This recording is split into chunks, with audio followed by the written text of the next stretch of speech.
My house help recorded everything. What she showed me ended my 10-year marriage instantly. The day Ngozi walked into my sitting room with her phone held out like a weapon, I remember thinking she looked different. Quiet. Too quiet for a woman who had worked in my home for 6 years and never once held her tongue when something bothered her. She always had something to say about the pepper in the soup, about how I spoil the children, about how Nigerian men do not know how to love their wives properly. But that evening, she stood at the entrance of my kitchen, her wrapper tied tight around her waist, her eyes red at the edges, and she said nothing. She just held out the phone. And the moment I looked at that screen, I understood why she had no more words. Neither did I. If you are new here, this is the kind of story we tell, the kind that pulls the truth out of the dark corners of the house where people think no one is watching. Stay until the end, and if stories like this find you in the right moment, go ahead and subscribe, because this one is going to unravel everything you think you know about loyalty, betrayal, and the price of silence. My name was Obiora. People called me Obi. I was 42 years old when my life split in two. And I mean that the way you mean it when you say a tree has been struck by lightning. Not broken gradually by wind and rain, but cracked in one single moment, right down the center, so that what was one thing is suddenly and permanently two separate things. I was an engineer. I worked for an oil servicing company in Port Harcourt, but we lived in Enugu. My wife's decision, one I had accepted without much argument because that was how I operated in my marriage. I accepted things. I moved through my own home like a guest who had been there long enough to know where the cups were kept, but still had no authority over how the house ran. I did not know then that this was a problem. I told myself it was peace. I told myself it was love. Her name was Chidinma. When I first saw Chidinma, this was at a cousin's wedding back when we were both 29. I thought I had never seen a woman so certain of herself. She walked into a room and the room rearranged itself around her. She laughed in a way that made you feel like you had said something clever, even if you hadn't said anything at all. I proposed to her 8 months after we met. She made me wait 3 months before she said yes, and I spent those 3 months in a kind of beautiful agony that I now understand was the first sign that she had always held the power in our relationship. We married, we built, we had 2 children, Emeka Jr., who everyone called EJ, and our daughter Adana. We bought a house in the GRA. We furnished it with the kind of careful attention that newly moneyed Nigerian couples give to their homes. The Italian tiles, the leather sofas, the chandelier in the sitting room that Chidinma had shipped from Lagos. We had the life. From the outside, we absolutely had the life. But something had started going wrong around year 7, and I had made the mistake that most comfortable men make. I had noticed and chosen not to look too closely. Ngozi came to us in the 6th year of our marriage. She was not a young girl looking for her first job. She was in her mid-30s, a widow from Imo State with 2 grown children of her own who lived with her mother. She had worked in 3 previous homes. She was not timid, not nervous, not the kind of house help who disappeared into the walls. She was a full person who happened to live in my house and cook my food and keep my children from destroying each other. I liked her immediately. Chidinma liked her in a different way, the way a general likes a capable soldier. Ngozi could cook, clean, manage the children's school schedules, and still find time to iron every single piece of clothing in the house with a precision that bordered on obsession. She was exactly what Chidinma needed because Chidinma had begun around that time to have a very full life outside of our home. That was how I described it to myself then, a full life. She had her boutique on Agbani Road, a women's fashion business she had started in year 4 of our marriage and grown into something genuinely impressive. She had her friends, her church women's group, her charity events. She traveled. Lagos one weekend, Abuja another. Sometimes she was gone Monday to Thursday and would come back on Friday evening in the way a person returns from a business trip, energized, distracted, carrying gifts for the children that felt more like payment than affection. I told myself she was building something. I told myself ambitious women need space. I told myself all the things a man tells himself when he does not want to face the truth that is already sitting in his house eating his food. Ngozi saw it first before I did. I know that now. The first time something strange happened, I dismissed it as nothing. It was a Tuesday. I know it was Tuesday because I had just returned from a 3-week rotation offshore, and EJ had a school event that evening that I refused to miss, so I drove straight from the airport. Chidema was not home. She had texted to say she was at the boutique for an inventory emergency and would be back by 8. I fed the children. I helped Adana with her homework. At 9, Chidema still was not home. At 10, I called her phone twice and it rang without answer. She came back at 11:30. I was in the bedroom. She smelt of something, not alcohol, not anything I could name immediately, but something out of place, a fragrance that was not hers. She said she had been at a supplier's warehouse in the industrial area. She said her phone had died. She showed me the dead phone, plugged it, and kissed me on the cheek in the way you kiss a piece of furniture you are fond of. I slept. What else could I do? But in the morning, Ngozi came to bring my tea, and she lingered at the door longer than necessary. I looked at her. She looked at me.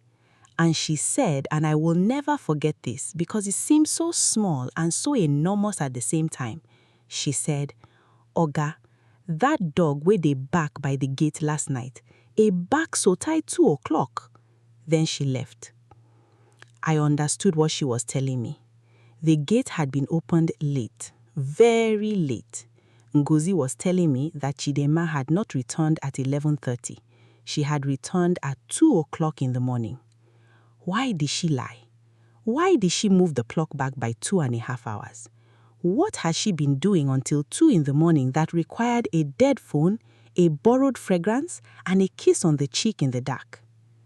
I did not ask. I was angry with myself for not asking, but I did not ask. 3 months passed. Chidima traveled to Abuja twice. She redecorated the children's rooms, hired a new delivery driver for the boutique, started going to the gym in the mornings before the children woke up. She seemed happy, genuinely, radiantly happy in the way that made me feel almost guilty for noticing it, as if her happiness was something that had come at a cost I did not yet know I had paid. I went back offshore. I always went back offshore. And in my absence, Ngozi watched.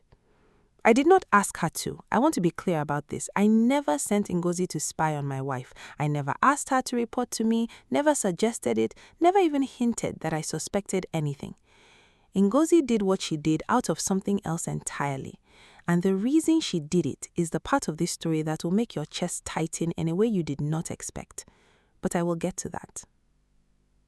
When I came home that 4th month, EJ was sick with malaria, and Adana had broken the large vase in the sitting room. The house smelled of hospital and stress. Chidima was tender with the children in those days, genuinely, openly tender, not performative. She was a good mother. I need you to hold on to that because it matters. She was a complicated person, but she was a genuinely good mother. And watching her press wet tumblers to EJ's forehead in the night was the kind of thing that confused me. Because how do you hold that alongside the suspicion? How do you hold someone who is good in one hand and suspect in the other and not drop something? I could not. I chose to believe in the goodness. I let the suspicion sit in the corner of the room and I chose to look at the wet towel on my 6 sons' forehead. That was in October. By January, everything changed. The man's name, I did not know it then. I would come to know it later. For now, let me call him what Ngozi first called him when she finally spoke. She called him that man where they come. He had come to the house twice while I was offshore. Ngozi told me. But she did not just tell me, she showed me. The evening she came to me with her phone, the evening I described at the very beginning, she had recordings, not one, not 2. She had been recording for weeks. Not because I asked, not because she was being paid to. She recorded because of something she had discovered, something that had nothing to do with my marriage on the surface, but everything to do with it underneath. She pressed play. The screen showed the sitting room, the same Italian tiles, the leather sofa, the chandelier Chidima had shipped from Lagos. The timestamp said it was a Saturday, around 1 in the afternoon. The children were at my mother's. I had confirmed this in a call I made without knowing why I needed confirmation. Chidima had told me she would be at the boutique for stock taking. She was not at the boutique. She was in her sitting room, my sitting room. She was sitting on the leather sofa, and she was not alone. And the man beside her was not a business associate, was not a supplier, was not a gym partner, was not any of the things a wife might explain a man's presence with. The way they sat together, close, easy, familiar in the way only people who have been close for a very long time can be familiar, said everything. They were talking. I could not hear the words clearly through the phone's recording, but I could see her laugh, the same laugh that made rooms rearrange themselves. She was laughing for him. She was wholly, genuinely laughing the way she had once laughed for me. I sat down on the kitchen stool. My legs had stopped working properly. "There is more," Ngozi said, and her voice was barely a whisper. "Hold on, before I continue, because what comes next is going to change everything you think you understand about this story. I need you to slow down with me for 1 second, because this is the moment, right here, where I thought I understood what was happening. I thought I knew what Ngozi was showing me. I thought I had figured it out. I had not figured anything out. If you are watching this and you haven't subscribed yet, do it now, because what is coming in this story is the part that I still cannot talk about without my hands becoming unsteady. Subscribe and stay. The truth is not what any of us thought it was. Ngozi showed me 3 more recordings. In the second one, the man had come to the house again, and this time he brought something, a document, a folder, the kind of manila envelope that carries official papers. He and Chidima sat at the dining table and spread papers across it. They were serious, no laughing this time. They were going over something together, pointing at specific sections, and Chidima had her reading glasses on, the ones she only wore at home because she was vain about them, which told me this meeting was something she had not dressed up for. This was not romance. This was business. But what kind of business? The third recording was the one that changed the shape of the story. It was taken outside. Ngozi must have been near the veranda because the angle was off, slightly blocked by the bougainvillea climbing the side of the wall. Chidima and the man were outside, and they were arguing. I could not hear the words clearly, but I could read the body language. Chidima stepping back, crossing her arms, shaking her head, the man gesturing, pleading almost, reaching for her arm, Chidima pulling away. Then the man saying one sentence, and Chidima going completely still. She stood still for 5 seconds, 10 seconds. She turned and walked inside without another word. The man stood by the veranda for a moment, then he looked directly at the camera, not because he knew it was there, just by chance, just the direction of his gaze, and I saw his face clearly for the first time. I knew him. Not well, not intimately, but I knew that face. I had seen a photograph 3, maybe 4 years ago. He was the son of an old family friend of Chidima's parents. He had grown up partly in Enugu, partly in Lagos. He had gone abroad for a time. I remembered seeing his photo at Chidima's mother's house during a visit, and I remembered the slight, quick way Chidima had moved the conversation away from him when I had asked who he was. His name was Tobenna. And the reason Chidima had moved the conversation away from him 4 years ago was something I discovered only now, sitting in my kitchen with Ngozi standing over me. Because Ngozi had not just been recording, Ngozi had been listening, and Ngozi had been thinking, and Ngozi, who looked like just a woman who ironed clothes and cooked off onugbu, had put together pieces that were buried so deep I would never have found on my own. "Oga," she said, sitting across from me at the kitchen table, her hands folded like someone about to pray. "This man is not her boyfriend." I looked at her.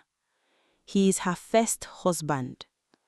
The kitchen went silent in a way that felt physical, like the silence had texture. Her what? "Before you," Ngozi said carefully, "before all of this, before the boutique, before Enugu. Madame was married before. Not for long. She was very young. The marriage, no work. They separate, but they never, she paused. They never complete the process. The papers, they never sign. I stared at her. What are you saying, Ngozi?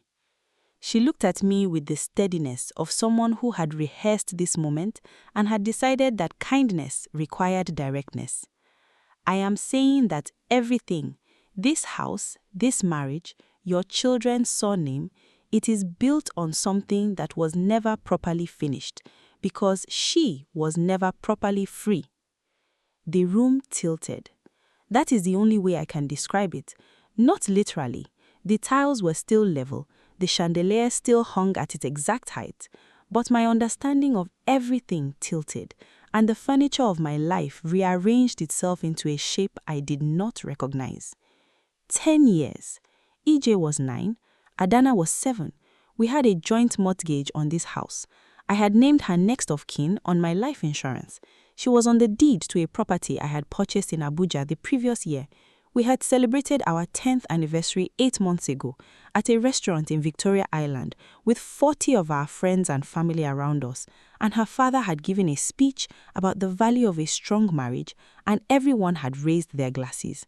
And underneath all of it, underneath every tile and chandelier and raised glass, was an incomplete dissolution of a marriage that happened before I existed in her life. How do you know this? I asked Ngozi. She was quiet for a moment. Then she said, because he told me. My head came up. That man, Tobena, he came to me, not on camera. He came to find me in the market one Saturday when I went to buy pepper.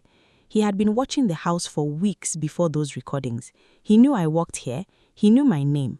He said he needed someone on the inside to understand what Chidima's situation was. He said he did not want to cause trouble. He said he only wanted to talk to her, to settle what was never settled, because he needed the papers finalized. He wanted to remarry a woman in Lagos, and the woman's family had done their checks and found the old record, and now everything was at a standstill. She folded her hands tighter together. He asked me to help him get access to her. I said no. I said I am not a messenger for anybody's marital trouble.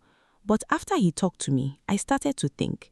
I started to think about you, Oga, about what you did not know. And I felt, she stopped. Her jaw walked for a moment. I felt that if somebody had known something about my own husband before he died, before everything happened, if somebody had known and said nothing, I would never forgive them. I understood then why she had recorded.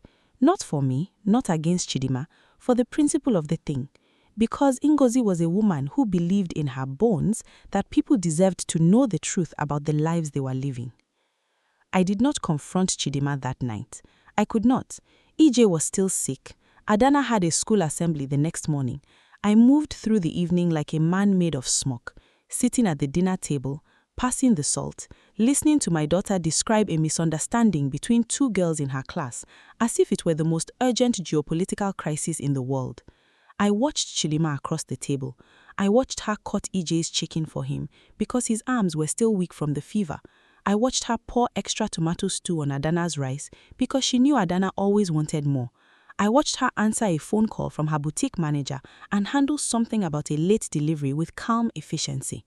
She was so competent, so complete. She had always been the engine of this family, and I had rested in that engine's warmth for 10 years without looking at how the fuel was sourced.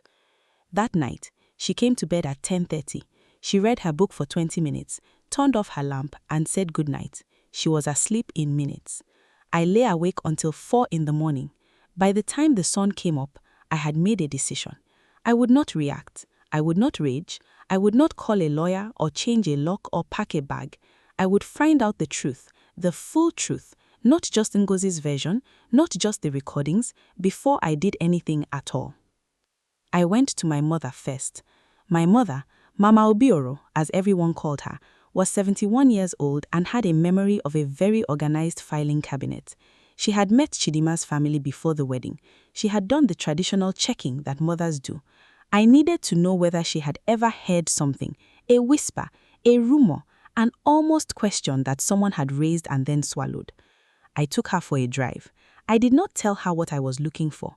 I started talking about the wedding period, about how it had all come together so quickly, and I watched her face. It shifted very slightly. There was something, she said slowly, looking at the road as if the words she needed were painted somewhere on the tarmac. Her mother, you know Mama Chidima, God rest her soul, she said something to me once, before the introduction. She said, my daughter has been through some things, but she has a good heart. I did not ask what things. I thought it was the normal thing women say about their daughters. Hard life, difficult past, the usual. She looked at me then, sharp and sudden. What has happened, Obiora? I said, nothing, I am just thinking. She said nothing more, but she held my hand for a moment before she got out of the car, and that single gesture told me she understood more than I had said. It took me 2 weeks to get to the full truth. 2 weeks of my marriage continuing around me like weather. Breakfast, school runs, the sound of my wife on the phone in the next room, the smell of her perfume on the shared pillow. 2 weeks of looking at a woman I had slept beside for 10 years and feeling like I was looking at a stranger who had memorized my wife's face and behavior and stepped into her life somewhere along the way. I engaged a lawyer quietly, a friend from university who practiced in Abuja and owed me a silence. He did some research. He confirmed it within 4 days. There was a record, not easy to find, not publicized, filed in a court registry in Lagos in a year that would have made Chidima 24 years old. A marriage, a petition for dissolution. But the dissolution had never been completed. The file sat in a registry somewhere, open, unresolved, a door that had been pushed almost shut and then forgotten. Which meant that when Chidima married me, in a church, in front of 300 people, with a priest and flowers and a white dress and a speech from her father about the value of a strong marriage, she was not legally able to do so. My marriage on paper did not exist. I am going to tell you something that people do not always say in stories like this, because stories like this usually want you to feel only one thing. They want you to feel the betrayal, the rage, the clean, righteous anger of a man wronged. And I felt those things. I want to be honest, I felt those things. But I also felt something else, something harder to talk about. I felt grief, pure, undefended grief for the woman I had believed I was married to. Because whether or not the paper existed, 10 years had happened. EJ had happened. Adana had happened. There had been a Sunday morning, not 3 months ago, when Chidima and I sat on the veranda with our tea and watched it rain, and she had rested her head on my shoulder without saying anything, and I had thought, I remember thinking this, I had thought this is what I would choose if I were choosing all over again. I grieved that. I grieved the version of the morning that turned out to have been built on a foundation I had not chosen. I confronted her on a Friday evening. The children were at her sister's for the weekend. I had arranged it. She did not know I had arranged it. I was sitting in the sitting room when she came home. I had not turned on the television. I was sitting in the dim light of the chandelier she had shipped from Lagos. And when she walked in and saw me sitting there in the almost dark, she stopped in the doorway. She knew. Women know. I believe this. She looked at me and something in her face changed, a very small, very quick change, like a door closing inside a house, and then she put her bag down on the side table and came and sat across from me. We looked at each other. How long have you known? She said. She did not ask what I knew. She already knew what I knew. Long enough, I said. She nodded. She was quiet for a moment, then she said, I want to explain. Please, I said, please explain. Here is what she explained. She had married Tobena when she was 24, young and certain and wrong about everything. It had been a disaster from the first year. Not violent, not dramatic, just wrong in the way that two people can be wrong for each other when they are too young and too proud to admit it. They had separated by the end of year 2. She had gone back to her parents. He had moved to Lagos. She had intended to finalize the papers. She had intended to close the chapter properly. But her mother had become ill, and money had become tight, and the lawyer who was handling it had turned out to be a crook who collected fees and filed nothing. And then her mother had died, and she had gone into a depression that lasted almost a year, and the papers had simply stopped mattering. She believed in the way that people believe things when they need to, that enough time and distance meant it was effectively over. And then she had met me. "I should have told you," she said. I know. But by the time I realized how serious we were, how serious you were, I was afraid. I was afraid that if I told you there had been someone else and the papers were not finished, you would leave, and I did not want you to leave." She paused. "So I told myself it was a detail, a technicality. I told myself the marriage was over in every way that mattered. But it wasn't a technicality. It wasn't a detail." "No," she said, "it wasn't." "When did Tobena come back?" She closed her eyes. 4 months ago. His fiancé's family found the record. He needed the papers signed and filed properly this time. He came to me because there was no other way to close it without my signature. "And you are going to?" I asked. "You are going to sign without telling me?" The silence that followed was its own answer. "I was trying to figure out how to tell you," she said. "I was not having an affair with him. Whatever you saw, whatever you are told, there was nothing between us, not anymore. He is marrying someone else. He just needed me to sign." "That is almost beside the point now," I said. She looked at me and her eyes were wet, but she was not crying. Not yet.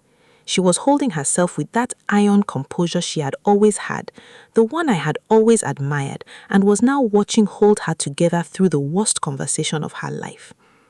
"What is the point, then?" she asked, very quietly. "The point," I said, "is that I have been living in a marriage that the Lord does not recognize. The point is that you knew this, and you built a life with me anyway. The point is that every decision I made, financial, legal, personal, I made as a married man, and you knew the whole time that I wasn't." She said nothing. "The point," I finished, "is that I don't know which version of our life was real." She cried then, finally. She did not reach for me, and I did not reach for her. And we sat in that sitting room under that chandelier from Lagos, and she cried in the way people cry when they have been holding something for so long that releasing it feels like injury. I watched her, and I felt the full, complicated weight of everything. The love that was real, the betrayal that was also real, the children who were entirely and completely real, the 10 years that had happened regardless of what the papers said, the grief of losing a marriage that might, in some technical sense, have never existed. I left the house that night. I went to a hotel, not in rage. I was past the rage by then. I had used it up in the 2 weeks of research and waiting. I left because I needed to think, and I could not think in the house where my entire adult life had been arranged around a lie of omission. Now, this is the part I have to tell carefully. Because the story that seems obvious from the outside is wife lied, marriage over, man walks away. That is the story you expect. That is the ending that seems clean and righteous and clear. That is not what happened. What happened was messier and more human, and I think more true. I spent 3 days in that hotel room. I spoke to my lawyer. I spoke to my mother. I spoke once, long and honestly, to Ngozi, because I realized that she deserved a real conversation, not just a conversation of crisis. I wanted to understand why she had done what she had done fully, beyond what she had already told me. And she told me the rest of it, the thing she had not said the first night, the thing that reframed everything, the way a second twist in a story always reframes the first. Ngozi had a daughter. I knew this. What I did not know was that the daughter, who was 22 and living in Imo State, had recently become engaged, and the man she was engaged to had done background checks, the way families do, the thorough kind, and something had come back incomplete about Ngozi's own marital history. Her late husband had been briefly married before her, and the documentation was unclear in a way that could affect their own paperwork. Ngozi had needed help navigating official records, marriage records, old documentation. Chidima, who ran a business and knew lawyers and moved in circles that Ngozi did not, had known about this for months. Chidima had promised to help. She had promised to connect Ngozi with the right people, the right offices, to sort out the documentation issue so that Ngozi's daughter's wedding could proceed without legal obstruction. She had been promising for 6 months. She had not delivered. And when Tobena had approached Ngozi in the market, Ngozi was not just weighing loyalty to me against loyalty to Chidima. She was weighing something far more personal. She was thinking, here is a woman who is navigating her own marital paper problems while I am waiting for her to help me navigate mine. Here is a woman who made a promise to me about my daughter's future and has been letting that promise drift. Ngozi had not betrayed Chidima out of principle alone. She had done it out of a complicated mixture of principle and hurt and a mother's desperation for her daughter's future. When she told me this in the hotel room the second day, sitting with her tea going cold in her hand, she did not look ashamed. She looked exhausted, and she said, "Oga, what you saw was still true. Whatever my reasons, what you saw was still true." And she was right. She was absolutely right. But it made the whole thing more human, more tangled, less like a crime and more like life. I went back to the house on the 4th day. Chidima was there. She had not run. She had not packed a bag or sent the children anywhere or called her family to rally around her. She had stayed. She had made dinner every night for children that were not there. She had watered the plants and ironed my shirts that were in the closet, even though she had no reason to believe I was coming. I walked in and she was in the kitchen and she looked at me with a face that had been crying recently and was trying not to show it. And I thought, I love this person. I love this maddening, complicated, flawed, strong person, and I am devastated by her. Both things are true simultaneously, and I do not know what to do with that. I need us to fix it, I said. The paperwork, all of it. Tobena gets his signature. We get ours. We rebuild this on real ground this time. She stared at me.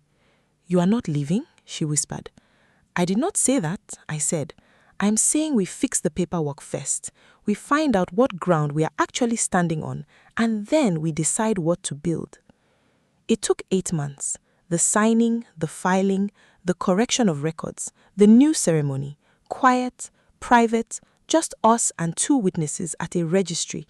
No chandelier, no 300 people, no speeches about the value of a strong marriage. Just 2 people making a real choice with real information. Was it the same after? No, it was not the same. Something had changed shape permanently, the way a bone heals after a fracture, stronger in some places, tender in others, with an awareness of its own fragility that had not been there before. But we were standing on real ground, and for the first time in 10 years, I knew exactly what I had chosen. Ngozi's daughter's wedding happened 7 months after all of this. Chidima handled the paperwork personally. She spent 3 months making calls, visiting offices, sitting in waiting rooms with documents, navigating the kind of bureaucratic maze that destroys less determined people. She did it without being asked a second time. She just did it. I do not know if it was guilt or grace or both. I do not know if it was an apology she could not find the words for. But Ngozi's daughter married her man in a ceremony in Owerri, and Chidima attended as a guest, and the 2 women who had complicated each other's lives sat at the same table and ate jollof rice and watched the young couple dance. Life is not clean. It does not resolve into the clean moral line that makes the best ending for a story. The truth is that Ngozi did a complicated thing for complicated reasons, and it resulted in a kind of broken wholeness that I am still learning to live inside. The truth is that Chidima did something I will never entirely forgive, and I chose her anyway. Not because forgiveness came easily, but because the alternative was a loneliness that felt like a worse punishment than the truth. The truth is that I spent 10 years believing I understood the shape of my life, and Ngozi's phone showed me that the shape was different. And yet, and this is the part that keeps me up sometimes, the people were the same. My wife was the same woman, my children were the same children, my love was the same love. The shape was different, but the substance, the weight of it, the warmth of it in the middle of the night, that was real. What do you do with that? I am still figuring it out. If you have stayed this long, all the way through this story about a man and a woman and a house help and a recording and a door that was never properly closed, then you understand something about what it means to live in the complicated truth instead of the comfortable lie. Ngozi is still with us. She asked once, a few months after everything, whether I wanted her to leave, whether it would be easier. I asked her why she would leave. She said she thought perhaps the sight of her reminded Chidima of the worst chapter. I told her that the sight of her reminded me that someone in this house had cared enough about the truth to do something uncomfortable about it. She stayed. EJ is 11 now. Adana is 9. They know nothing about any of this. One day, perhaps, there will be a conversation, but not yet. Not while they are young enough to believe that love is simple and that the people who love them are simple too. Let them have that for a little while longer. The chandelier still hangs in the sitting room. I never asked Chidima to take it down. It is part of the house. It is part of the story. And sometimes in the evening, when the children are in bed and the house is quiet, Chidima and I sit under it, and we are not always peaceful, and we are not always easy, but we are honest now in a way we were not before. And that honesty, raw and sometimes uncomfortable, and entirely without the soft glow of 10 years of comfortable assumption, is the most real thing in this house. It took a house help with a phone and a reason I did not fully understand to give it to us. Some gifts arrive without ribbons. Some truths arrive through the back door, carried by someone you underestimated. And some marriages, not all, not most, but some, survive the thing that was supposed to end them and come out the other side as something smaller and quieter and realer than what they were before. I am not telling you this story to make you feel good. I am telling it to you because it is true. Because somewhere out there is a person sitting in a comfortable life built on a ground they have not examined. I am telling it because I was that person, and I would have stayed that person indefinitely. And one evening, Ngozi walked into my kitchen and held her phone. And the least I can do, having been given that uncomfortable gift, is pass it forward. Know the truth of your own life, even when it is hard, especially when it is hard. If this story moved something in you, if you felt it somewhere real, subscribe. Not for me, for the next story and the one after that. Because every week we come here and we tell the truth about how people live and how love works and what it costs and what it gives. And the only thing worse than a difficult story is a difficult story that no one hears. Subscribe. Stay close. The next one is already waiting.